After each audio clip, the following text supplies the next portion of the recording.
Joining me now is DeAngelis. He is the Director of School Choice at the Reason Foundation, as well as the Executive Director at the Educational Freedom Institute. Corey, thanks so much for joining me and welcome back.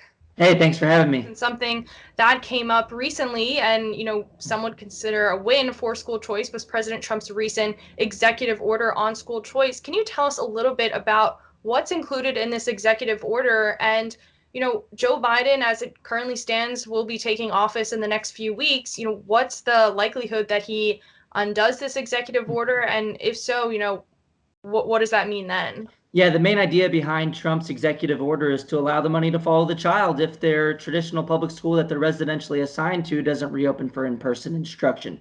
That's the main overall idea of it, but it's to get into the specifics, it's a little more complicated than that, because this doesn't tell states they have to use that money that way. This just allows the states to be able to use that existing federal funding through the Community Services Block Grant in that way. Now they're permitted to do so. That doesn't mean that they're necessarily going to do so. Some states might not. And just to put it into more perspective, this is only about $750 million. Just think about how much we spend in K through 12 education overall. We spend about $750 billion in K through 12 education in the United States. So it's not a large chunk of change, but it is a step in the right direction towards allowing states to have the flexibility to fund the students when their traditional schools just aren't opening for them and providing them with the services they need. Now, I just want to bring up some sort of counter arguments or reasons why school choice isn't necessarily the way to go. I want to just get your sort of walk us through sort of what your take is. From this article that I read on medium.com, this woman argues that school choice benefits those families, those parents, those students with the most time and resources to sort of invest and to look into the best options, and hurts the most vulnerable students.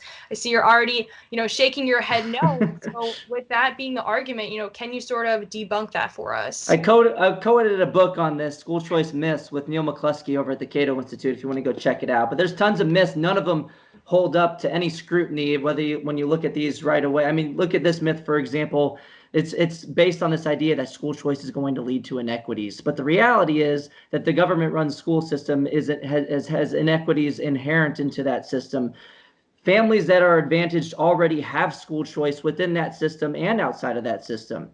Advantaged families are more likely to be able to afford to live next to a higher quality traditional public school for their child. More advantaged families are more likely to be able to afford private school tuition and fees already.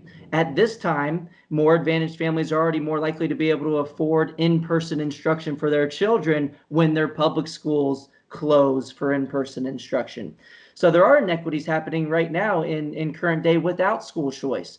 But when we fund the students directly, that allows less advantaged families to seek out these alternatives as well, which leads to more equity on net. And if you look at the existing programs today, it's about 50 to 60 private school choice programs in the United States today. They tend to be overwhelmingly targeted to the least advantaged members of society based on income, or based on whether the student is a special needs student, or based on whether you're residentially assigned to a lower quality public school. So the people who are benefiting from these programs today also tend to be much less advantaged than the average person in the population. There's these rising rates of students that are failing, or, the quality of education for a virtual style is not as, beneficial, as successful as if you were in person. Something that's been coming up throughout the country as a whole are parents taking, their child's education into their own hands and actually suing the schools for not having in-person learning options. Can you talk a little bit about that? I know, there was one example of that right here in Arlington County.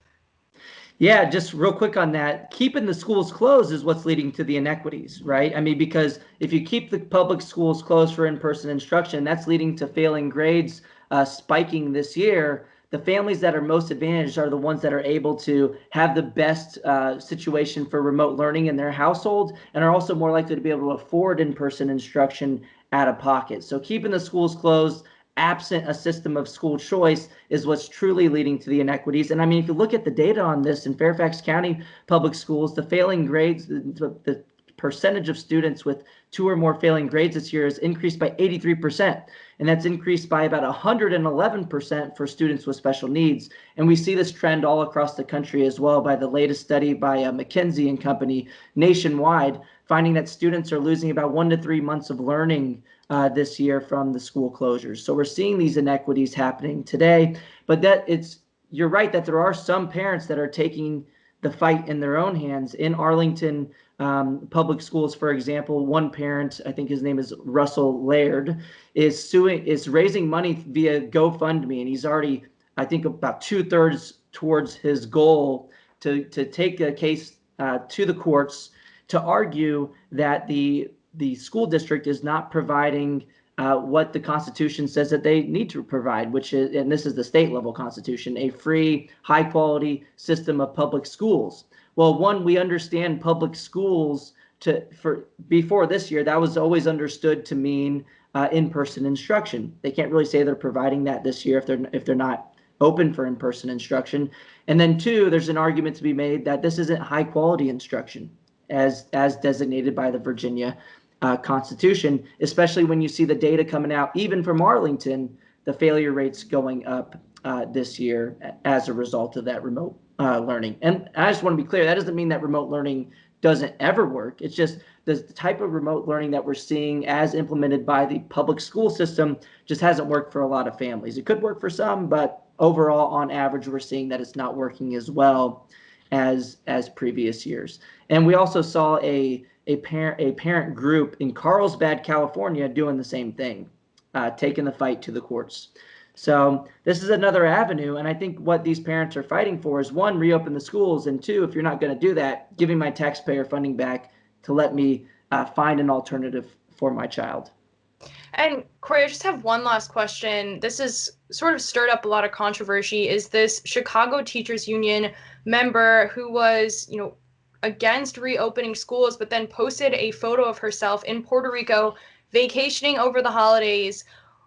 What sort of message does that send to these teachers? And do you think that could potentially lead to more parents, more families turning to private school, charter schools, if they're able to?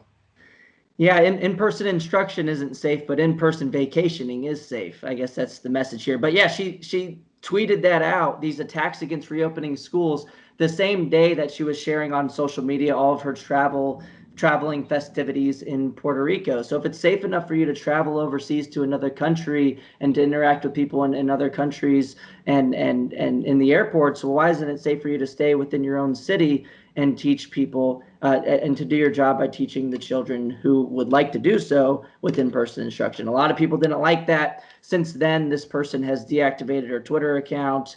I believe she deleted her Instagram account based on sources that I've read, and also maybe all forms of social media. But it's because people are seeing that this isn't right, that the families are getting the short end of the stick here.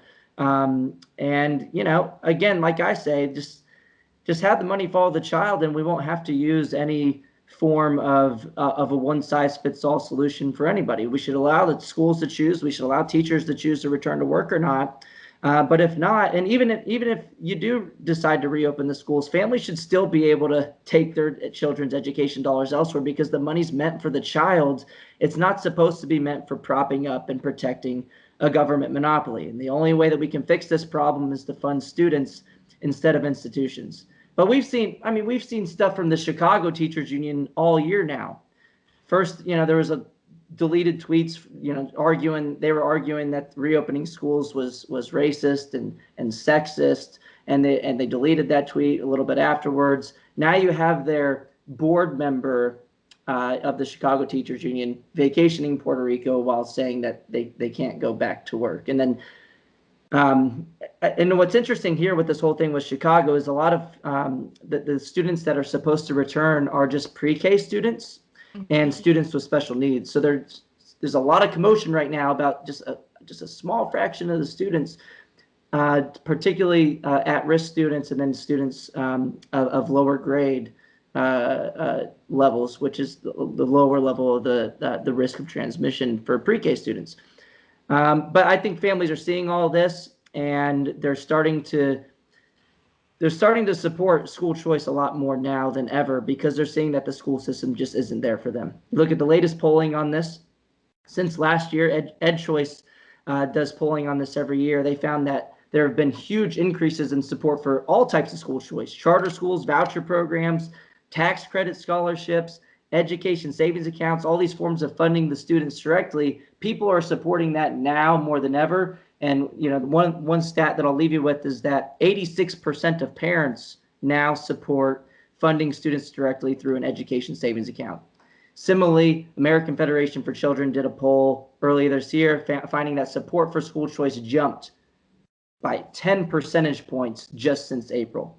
So people are seeing this. They're seeing that that families are getting a bad deal, and more people are waking up that there's to the fact that there's no good reason to fund the institutions, particularly when they're closed, when you can fund the students directly instead. Well, Corey DeAngelis, it's always great to have you on and to get the latest about what's going on with school choice. Of course, we'll have to see if anything happens with President Trump's executive order come, Joe Biden's first days in office. So thank you so much for joining me today. Like I said, it's always great to have you. Thank you so much.